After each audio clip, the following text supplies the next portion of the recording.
Kepada elit politik Papua kami ingatkan bahwa jangan jadi mesin pembunuh sesama orang Papua. Elit Papua yang hari ini dipakai sebagai boneka Jakarta kami sedang mengikuti mereka. Borjuis lokal Papua menjadi pilar utama penguasa dan oligarki imperialis terus memaksakan pemekaran provinsi baru dan kabupaten kota di Papua hanya haus kekuasaan. Kelompok oportunis ini menjadi budak Jakarta mengabaikan kemanusiaan di Papua tidak mendengar tuntutan rakyat Papua menolak otonomi khusus jilid 2 kelanjutan otonomi khusus pemekaran provinsi dan kabupaten kota di Papua. Saat ini mereka jadi boneka karena ada kekuasaan dalam sistem kolonial bupati gubernur dan wakil kota, camat DPRP sehingga Jakarta pakai mereka sebagai alat. Namun kekuasaan habis mereka nasib sama dengan rakyat Papua hari menderita penyakit tumor. Jika pemekaran dipaksakan karena rakus kekuasaan kaum borjuis boneka Jakarta ini kami akan melihat mereka sebagai mesin pembunuh orang Papua. Kaum borjuis ini kini dipakai sebagai pembunuh bayaran terhadap sesama orang asli Papua bagian dari politik adu domba. Kami akan mengumumkan nama-nama mereka ini sebagai mesin pembunuh yang dipakai Jakarta untuk habiskan orang Papua. Sebab dilihat dari perubahan Undang-Undang Otonomi Khusus Jilid 218 pasal dirubah mencabut semua kewenangan pemerintah Provinsi Papua.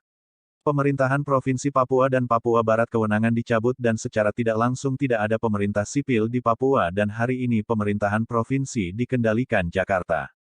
Di Papua yang jalankan perintah daerah itu militer yang ditugaskan dari Jakarta. Undang-Undang Otonomi Khusus Jilid 2 Pasal 76 mencabut dan menghilangkan semua kewenangan pemerintah daerah Provinsi Papua, Provinsi Papua Barat MRP-MRPB, DPRP dan DPRPB. Semua kewenangan pemerintah provinsi dicabut karena ada kepentingan para jenderal berbintang di Jakarta oligarki imperialis setelah Jokowi berhasil membangun jalan akses bagi investor asing. Pemekaran juga buka lapangan kerja kaum migran dan eksodus orang non-Papua mengungsi Papua karena Pulau Jawa penduduk sangat padat. Kemudian Jokowi sedang mengejar tahun 2050 Indonesia menjadi negara superpower di Asia Tenggara. Selain itu target Jokowi membangun mega proyek besar-besaran di Papua Jawa salah satunya adalah smelter di Kesik, Jawa Timur. Pembangunan mega proyek ini bertujuan agar Indonesia menghapus daftar negara berkembang menjadi negara maju tahun 2025. Pemekaran provinsi baru bukan solusi menyelesaikan melainkan menambahkan malapetaka bagi orang asli Papua.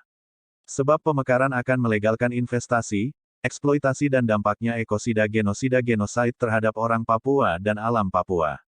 Dengan demikian meminta kepada elit Papua yang hari ini doang pemekaran lebih baik berhenti.